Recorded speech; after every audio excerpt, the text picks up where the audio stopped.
buenas noches, bienvenidos a Primer Círculo. La semana pasada se reanudaron las reuniones entre los tres jefes de gobierno de América del Norte. Yo creo que hay que celebrar que se hayan reunido, se hayan reanudado, que haya la propuesta de que la siguiente sea en la Ciudad de México, porque es uno de los grandes activos de México frente a otros países de América Latina, es lo que hoy jala la economía mexicana, la parte que crece. Y para discutir ya con cierta distancia del evento que nos dejó esta cumbre, hemos invitado a un experto, él es hoy el presidente Comexi, que es Sergio Alcocer. Bienvenido. Muchas gracias, muy buenas noches. Muchas gracias. Qué gusto. Bueno, igualmente. A ver, Sergio, de bote pronto, el tema que más te gustó de la cumbre. Mira, yo diría que el tema que más me gustó, por un lado, fue en parte el discurso de López Obrador, del presidente López Obrador, en la segunda parte, hablando de la importancia de que México se integre a la economía de América del Norte, y quizá dentro de esto reflejado en la declaración conjunta, los puntos muy concretos a los cuales se llegaron. Particularmente me interesó el tema del crecimiento compartido. Me llamó la atención 7 puntos que están ahí incluidos de cambio climático, que no me hubiese esperado, dada la posición del gobierno mexicano. Pero bueno, yo te diría que hay una serie de puntos en la declaración conjunta que creo que albergan optimismo sobre la relación de América del Norte. Y creo que establecen de facto un compromiso del gobierno mexicano a cumplir con esos temas, ¿no? Hay 31 puntos, ¿no? Y entonces cada uno de esos va a tener su seguimiento, su evaluación y su cumplimiento. Y ahí Quizá por qué no nos explicas esa parte que luego no es bien conocida. Hay unos discursos de los jefes de gobierno, pero esto se tejió meses, se acordaron cosas muy puntuales y luego vienen meses de seguimiento de cumplir. No es nada más hablé y me regresé, no es comes y te vas. Hay todo un trabajo atrás con consecuencias. ¿Cuáles son, digamos, los temas que más te sorprenden? Cuéntanos cómo se va tejiendo esto. Mira, a ver, la organización de esto efectivamente dura varios meses o semanas. En este caso seguramente fueron más bien semanas por el anuncio que se dio. Lleva la mano el país anfitrión, quien pone los temas que a él le interesan. Eso no significa que las otras dos partes van a estar de acuerdo necesariamente, pero al mismo tiempo hay una consideración de que quien pone los temas, pues de alguna manera va a tener que argumentarlos y convencer a las otras partes. Y es quien establece la dinámica de la reunión. Normalmente las reuniones tienen un segmento con comitivas, como la que tuvieron aquí, y, cosa inusual, habían tenido un segmento privado, en donde se reunían los tres, con o sin intérprete, con o sin algún otro que tome la nota, para hablar entre los tres. ¿Y qué pasa? Yo creo que esa es realmente la cumbre más interesante, porque es ahí donde te caes bien o te caes mal, donde generas confianza o desconfianza, y en donde hablas de los temas que realmente te preocupan, como podría ser el tema de los autos eléctricos, por ejemplo, o que el presidente Biden hubiese dicho, pues me preocupa Bielorrusia, ¿y ustedes qué opinan? Y el primer ministro Trudeau hubiese dicho algo y el presidente López Obrador tendría que haber dicho algo. Ese segmento privado no existió en esta ocasión, seguramente porque el gobierno americano trató de que no hubiese un encuentro tan personal. Hubo privados bilaterales. Sí, pero son bilaterales con tus comitivas. Aquí me refiero de sentarnos como nosotros tres, así tal cual. Eso fue una carencia, una falta. Eso fue una carencia porque creo que eso le da ayuda, la frescura al contacto humano, que en el fondo es lo que te marca la relación entre los países. El presidente Obama y el primer ministro Harper no tenían una relación personal fluida y lo notabas en la relación entre Estados Unidos y Canadá. Se cumplía con los términos. Ahora, una vez que defines los temas, en este caso el anfitrión Estados Unidos, establece una propuesta, digamos, de declaración conjunta, o de lo que va a ser una declaración conjunta, que son los temas. Y ahí empiezas a discutir cada uno de ellos, incluso las comas, los puntos, las palabras, porque todo es importante en esto. Y yo te diría que aquí lo que se ve muy claramente es que la mayor parte de los temas son de la agenda del gobierno americano. Y otros más que vienen del gobierno del presidente Biden. Incluso el propio título, declaración conjunta, que es Building Back Better Together, pues es claramente una alusión a los temas de los Estados Unidos. Y en esta negociación, bueno, pues vas puntualizando ciertos aspectos. Por ejemplo, llama la atención en la declaración conjunta que hablando de las drogas, de repente aparece una frase sobre armas. Ese claramente fue un tema que México pidió que se incluyera y se incluyó. Hay otros temas más que están incluidos sobre el tema de la corrupción, por ejemplo, seguramente México insistió en él, como también los temas sobre los pueblos indígenas y los derechos de los pueblos indígenas y originarios, que es muy propio de la gramática canadiense, seguramente es un tema que estuvieron... Además, traen ahorita, Canadá trae un problema serio al respecto, muy serio. Entonces, en ese sentido, ¿qué me sorprendió? Que yo pensé que íbamos a tener una serie de temas en lo general y hay 31 temas muy puntuales, como digo, estos 7 de cambio climático u otros más sobre el tema de la COVID, algunos que veníamos arrastrando de mecanismos que teníamos entre los 3 países sobre pandemias, que no echamos a andar durante la COVID, lo cual es una vergüenza para los 3 países, dicho esto. Porque era sobre el virus de la influenza, explicaba. Que es absurdo. Pues sí, pero finalmente esto es influenza en otro sentido. ¿No? Entonces, pero bueno, en fin, creo que se recogen cosas positivas de esto y creo que se plantean nuevos temas y nuevos retos. Y yo creo que mucho de lo que está ahí metido, y hay que leerlo con mucho cuidado, pues son posiciones frente a China, ¿no? Claro. Ahora, lo de China me pareció bien interesante que el presidente López Obrador lo pusiera como lo puso, aunque me parece que lo llevó a un extremo que me pareció un poco raro. Primero, sus números de que al rato va a ser el 43% del comercio, quién sabe dónde sacó esa proyección. Pero me pareció muy significativo. Los chinos reaccionaron. Y cuando tengan todo ese poder, van a ser incontrolables. Lo dijo un poco distinto. Esto es usual en un discurso de un presidente, casi una alusión a... Pues a un enemigo o una amenaza de... Que va a crecer. Que va a crecer, ¿no? Mira, no es usual y además llama la atención que México se ponga en ello. Sí. Porque México no tiene que ponerse a escoger entre Estados Unidos y China. La geografía te va a mandar necesariamente... Pues, ahí estamos donde estamos. Claro. Pero al mismo tiempo tienes que tener una buena relación con China. Es tu segundo socio comercial. Es tu competidor, porque no hay que perder de vista que es nuestro competidor y aspira a tener acceso al mercado estadounidense, como nosotros también debemos de aspirarlo.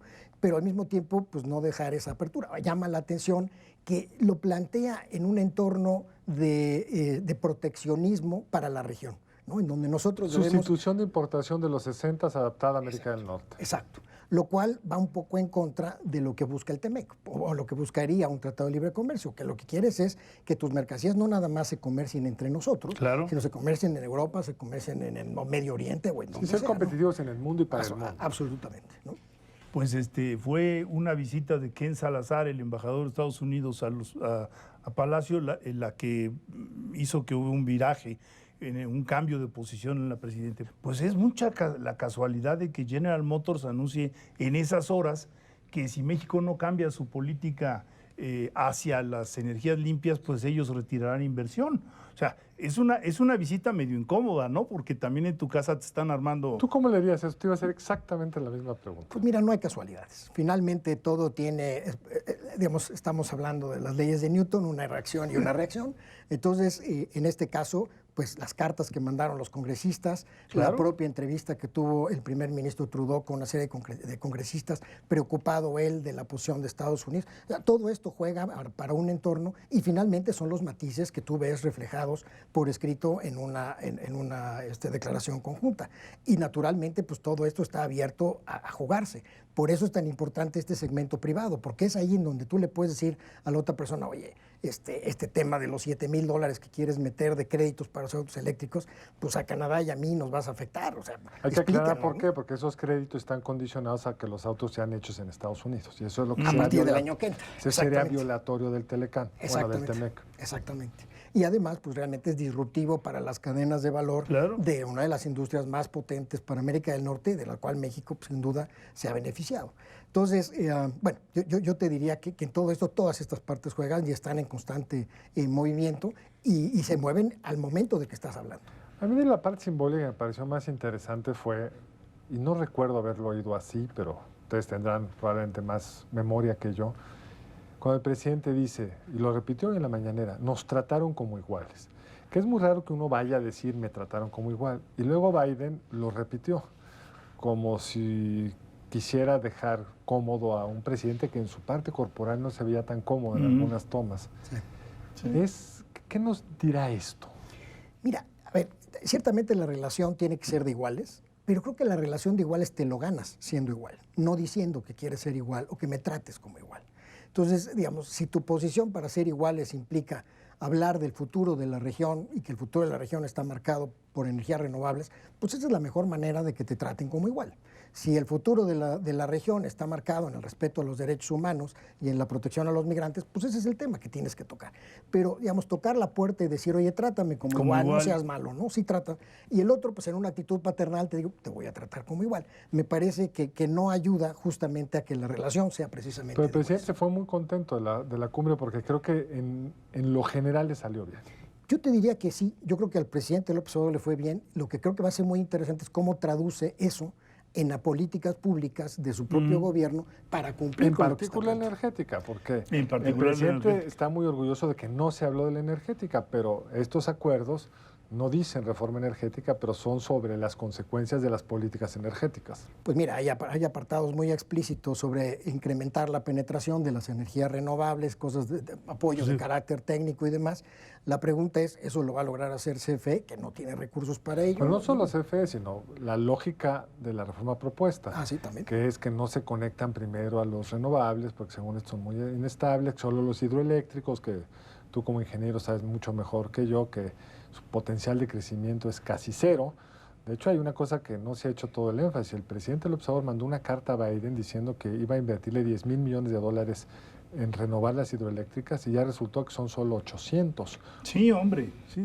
Realmente el gran potencial hidroeléctrico se ha acabado en México. Hay pequeñas plantas que se pueden mejorar y demás, pero además el tema hidroeléctrico hay que verlo en el contexto de las sequías. Sí, hemos vivido años de sequías. Entonces vas a despachar la energía eléctrica y te vas a bajar el nivel de las presas. Eso ya hicieron, ¿eh?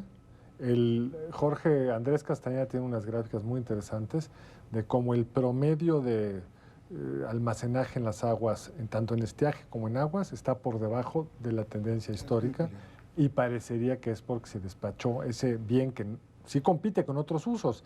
El viento no compite con otros usos. No, pero además compite con un uso que está establecido en la ley. El primer uso de agua en la ley es de consumo humano. Sí. Entonces ahí hay un tema, ¿no? Ahora, es interesante porque pros y contras, ¿no?, de estas visitas. Hablábamos del lenguaje corporal. Hay escenas como, por ejemplo, cuando el presidente Obama recibió al presidente Trump. Hay una foto en donde, largo el brazo de Obama, ¿no? Y tratando de decir, no me gustaría estar más cerca de este compañero, ¿no? Hay una de Obama con el presidente Calderón, en donde están casi en un tete-a-tete, ¿no? Y aquí hay una foto del presidente López Obrador en un extremo del sillón y el presidente Biden en el otro extremo del sillón. O sea, sí necesitas un entrenamiento hasta para que el lenguaje corporal te funcione y transmitas esta calidez que se da en las reuniones de tete-a-tete, de cabeza a cabeza. Obama casi le daba la espalda a Harper como primer ministro. Aquí en México. Sí, una vez se pone de lado y casi le da la espalda. Entonces, sí, o cuando entró Trump a las reuniones en Europa, que no saludaba a la señora Merkel, ¿no? Ahora, ¿y por qué importa esto? Cuéntanos de qué sirve esa buena vibra. Mira, a ver, la relación entre los países tiene... Nos queda un minuto. Un marco institucional, una serie de plataformas que se siguen, pero el énfasis en las plataformas, la posibilidad de que esas plataformas sean utilizadas con mayor ambición y finalmente con compromiso, depende del liderazgo de un presidente o de un primer ministro.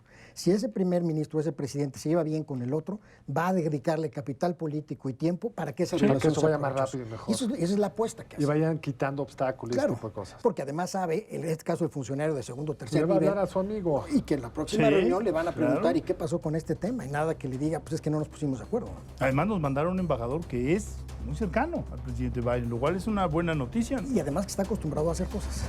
Pero nos tenemos que despedir, Sergio. Como siempre es muy agradable platicar contigo. Gracias Esperamos verte pronto por aquí. Encantado. Nos vemos en la próxima aquí en Primer Círculo. Y a ustedes muchísimas gracias por acompañarnos. Nos vemos el lunes entrante, en la misma hora, aquí en Primer Círculo.